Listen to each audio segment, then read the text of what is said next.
In this video essay, I am going to explain how trailers have changed so much throughout the ages. So I am going to explain how trailers first started, why different companies made the trailers separate from the movies, what types of trailers were made throughout the years, and how they have changed into the format we see in 2020. The very first trailer was made in 1913. This was a promotional film for the Broadway musical The Pleasure Seekers. This was extraordinary back in those days because cinemas only showed one film at a time on one big screen, and this was something entirely new to people. The Pleasure Seekers trailers features the footage of all the actors rehearsing for the musical. Since the musical wasn't released on the stage yet, the viewers had never seen the musical, and the intention was to make the viewers interested in what it is about and buy a ticket for the production. This was only the first step to make trailers because around the same year, Colonel William Sillick, sorry if I mispronounced his name, made a print serial of the adventures of Catherine. It was quite popular within those specific times because they would appear in newspapers and would tell a little story in it. However, what made the adventures of Catherine so good was that each installment ended on a cliffhanger and would get the readers to be interested in what happens next and continue the story / the film sequence. This would begin movie trailer productions because the sequence told a story about a specific character and would make the viewers wonder what is going to happen next. Then, as time went on, trailers got more established and more interesting to watch because technology within the film industry and the trailer industry were getting more and more creative. The first example of this was in the 1927 film trailer, The Jazz Singer, which was the very first trailer that had audio sound in it. Ladies and gentlemen, I am privileged to say a few words to you in this most modern and novel manner. Since films were mostly non-talking and only had music play throughout them. So this was a big thing when people first viewed this trailer because it was something that they hadn't seen before in those cinemas. This also helped create talking pictures where everyone in the films and trailers were actually saying their words in them.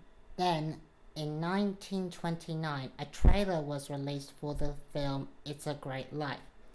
In this trailer, it starts out with a spinning cycle that transitions into footage where all the characters are on a big dance room dancing and singing, which helps show what kind of movie it is to the viewers. The reason the color in this trailer would help stand out is because it would help show the viewers that this is a different type of movie that they are used to, and show it's more energetic and theatrical to them.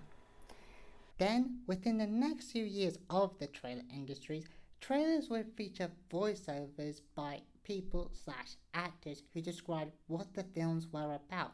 However, one of the most well-known voiceover actors was Don LaFontaine. Sorry if I mispronounced his name. Between 1964 and 2008, he recorded over 5,000 film trailers, including Fighters of Casa Grande, which was his very first trailer, Terminator 2, Toy Story, and McDade, which was his very last trailer he did, just to name a few. What made these trailers so good was that Don had a very deep voice compared to other people and always made sure he matched with the style of the trailer while also talking in his unique voice.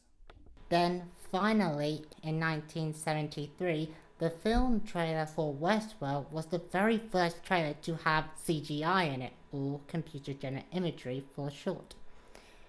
Now, I know CGI is practically used in a lot of movies nowadays, like Avengers Endgame and onward, but special effects weren't too often to use in the early 1970s, so it makes the film more fascinating and interesting to identify who the robots are and how deadly they can be. especially the antagonist of the movie, the gunslinger. As you can see from watching this essay, all of these tiny changes to specific trailers and films can help improve their whole industry throughout the decades. Although, what some people don't know is that trailers are made in different companies than films are. The reason for that is because one of the companies is more about making a product, whereas the other company is all about advertising it for the people. The first company to do this was the National Screen Service in 1919 to 1920.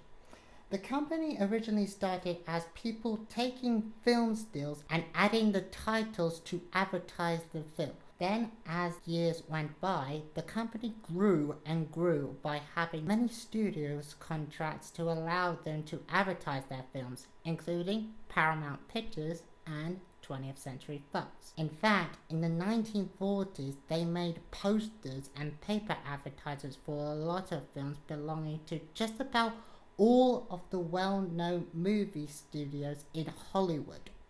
Now, some of the current trailer production companies include Big Pictures Entertainment, Happy Hour Productions, and Picture Production Company, just to name a few. Some of these specific companies are quite popular in the film industry because trailers are one of the most important factors about advertising a film and people wanting to make sure it is represented in the right direction.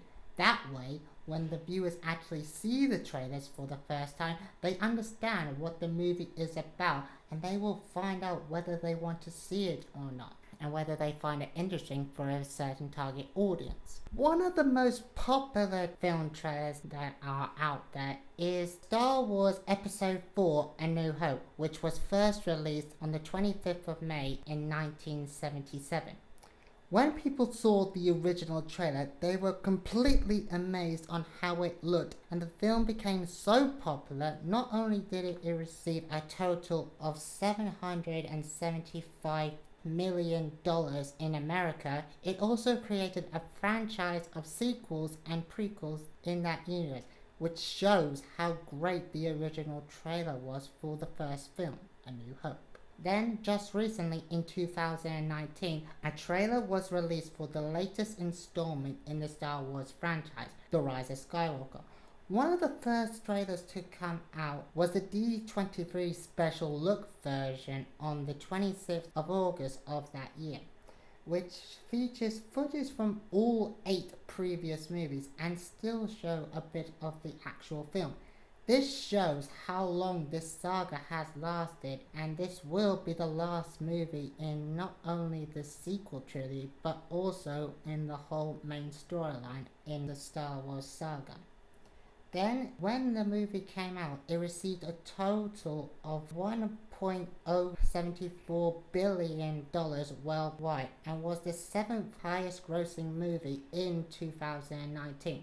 This shows how this franchise has become so popular throughout the years, how much the box office has improved, and most importantly, why trailers have improved in the last few decades.